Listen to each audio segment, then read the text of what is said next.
एक होता है डायरी लिखना। डायरी लिखते हैं आप लोग? देखिए, मैंने सुना है कि हर महान व्यक्ति डायरी लिखता है, लेकिन हाँ, लेकिन इसका मतलब ये नहीं है कि डायरी लिखने वाला हर व्यक्ति महान होता है। लेकिन ये पक्का है कि जितने महान व्यक्ति हुए इतिहास में, उनमें से अधिकांश डायरी लिखते थे, क्योंकि कुछ तो लेखन कला से पहले ही पैदा हो गए थे, वो कैसे लिखेंगे डायरी। लेकिन हाँ, लेखन कला के बाद के अधिकांश लोग डायरी लिखते थे। डायरी कितने लोग लिखते हैं आप में से? वेरी गुड, जबरदस्त, बहुत बढ़िया।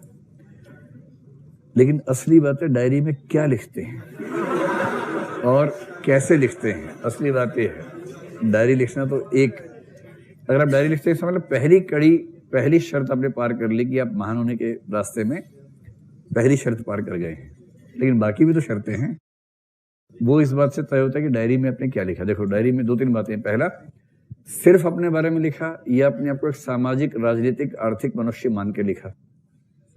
जो अपने आप को सिर्फ एक भावनात्मक और दैहिक मनुष्य मान के लिखेगा, उसकी डायरी में केवल ये रहेगा, आज उसने ऐसे बोल दिया, मुझे गुस्सा आ गया, मैंने इससे कहा, उसने मुझे जवाब नहीं दिया, मैंने उसको व्हाट्सएप किया, उसने सीन हो गया था, नीली लाइन आ गई थी पर जवाब नहीं आया, उसके बाद से मेरे फ्रस्ट्रेशन का लेवल बड़ा हाई हो गया, मैं कल इसको छोड़ूंगा नहीं, इसका खून पी जाऊंगा कम वक्त। एक तो ये डायरी होती है, इसमें दो चीजें हैं, इमोशंस हैं और मैं और मेरे इमोशंस, बस। इसको डायरी लेखन नहीं, इसको बोलते हैं वोमिटिंग ऑफ इमोशंस। भावनाओं की उल्टी करना, भावनाओं का वमन करना। वमन समझते हैं? वमन, वोमिटिंग, भावनाओं का वमन करना। लेकिन छोटे बच्चे जब शुरू करते हैं डायरी लिखना तो वैसे ही लिखते हैं डायरी, शुरुआत ऐसे ही होती है।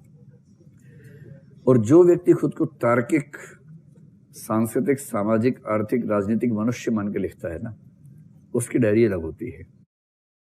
फिर वो आज की डायरी में ये भी बताएगा कि जब दिल्ली में कल एक फैक्ट्री में आग लगी तो ऐसी समस्याएं देश में क्यों हैं और इनका समाधान कैसे हो। और फिर साथ में लिखेगा कि आईएएस बनने के बाद हो सकता है मैं कम से कम अपने क्षेत्र में ऐसी स्थितियां कम कर सकूं, ये उपाय कर दूंगा। जब से ये घटना देखी है तब से नींद नहीं आ रही है, बेचैनी हो रही है, कैसे ठीक करूं। और दूसरा काम जो करेगा, ये तो हो गया कि जो चल रहा है दुनिया में उससे खुद को जोड़ के लिखेगा कि मैं भी तो उस दुनिया का हिस्सा हूं ना। और दूसरा वो क्या करेगा, डायरी का असली पर्पस है आत्म मूल्यांकन और आत्म परिष्करण, न कि आत्म वमन। आत्म मूल्यांकन का मतलब है कि खुद को जज करो, और खुद को जज करने का सबसे अच्छा तरीका है कि अपने दो हिस्से कर दो। कैसे करोगे दो हिस्से, है ना? फिजिकली मत कर देना, पता लगा कि दोनों हाथ अलग अलग बैठे हुए हैं, एक बोलते मैं, एक बोलते वह। मैं का मूल्यांकन वह की निगाह से आप ही करेंगे। जैसे आंसर राइटिंग है, कई बच्चे दिखाते हैं, मैं उनसे बोलता हूँ एक समय के बाद, अब किसी को दिखाने की जरूरत नहीं है, आप इतने मैच्योर हो गए हैं, मैं की निगाह से लिखो और वह की निगाह से चेक कर लो, किसी और की जरूरत नहीं है। बस ये दो निगाह अपने अंदर ले आइए। आपने लिखा, अपने भाव से लिखा, फिर चेक करने बैठे तो ये भूल गए कि आपने लिखा है, और फिर उसकी कमियां आपको साफ नजर आने शुरू हो जाएंगी। ऐसे ही आपने आज एक फैसला किया, मैं बन के फैसला किया, शाम को वह बन के बैठे कि फैसला ठीक है या गलत है, और जो गलतियां हैं उन्हें पूरी निर्मम ईमानदारी के साथ, क्रूअल ऑनेस्टी के साथ स्वीकार करना कि हाँ ये मेरी गलती है, और ऐसी गलती हुई है तो आगे न हो, इसका ध्यान रखना होगा। और अपनी कमियां लिखना, और फिर रिजोल्यूशंस कि मैं प्रतिज्ञा लेता हूं कि अगली बार से ये नहीं करूंगा, ये नहीं करूंगा और ये नहीं करूंगा, ये मैंने अच्छा किया, इस चीज को और आगे बढ़ाऊंगा, ये अभ्यास और करूंगा। जो व्यक्ति डायरी इस लेवल पे लाता है ना, वो रोज सेल्फ इवेल्युएशन और सेल्फ बेटरमेंट, आत्म परिष्करण की प्रक्रिया में लगा रहता है। और ऐसे व्यक्तियों को मोटिवेशन के लिए, इंस्पिरेशन के लिए किसी और की जरूरत नहीं पड़ती है, खुद अपने सबसे बड़े ज्ञानी, सखा, मित्र हो जाते हैं।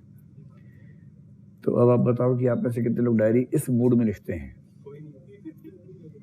एक दो, हाँ है ना, कितने 10-15 लोग हैं, और महान व्यक्तियों का अनुपात इतना ही होता है समाज में। इससे ज्यादा कैसे होगा? ऐसे लिखना चाहिए। और डायरी ऐसे लिखो कि कोई गलती से पढ़ भी ले तो सामाजिक संबंध खराब ना हो। ये नहीं कि इतना गाली गलौज दिया किसी का नाम लिख लिख के, ऐसा मत कीजिए, है ना। उसमें फिर बड़ा छुपाना पड़ता है उसको। और आप कितना भी कोड लैंग्वेज में लिख लें कि क आया था और ख ने ऐसा किया, सब क ख समझ में आ जाता है, उससे नहीं होता है। तो डायरी गाली देने का प्रोसेस मत बनाइए, आत्म परिष्करण का प्रोसेस, और वो इमोशनल इंटेलिजेंस के रास्ते की एक बड़ी उपलब्धि है। समझ गए भाई? 2-2 3-3 बातें हर बारे में पता है आपको, ये लिख के आइए, 150 शब्द हो जाएंगे, आपका काम चल जाएगा।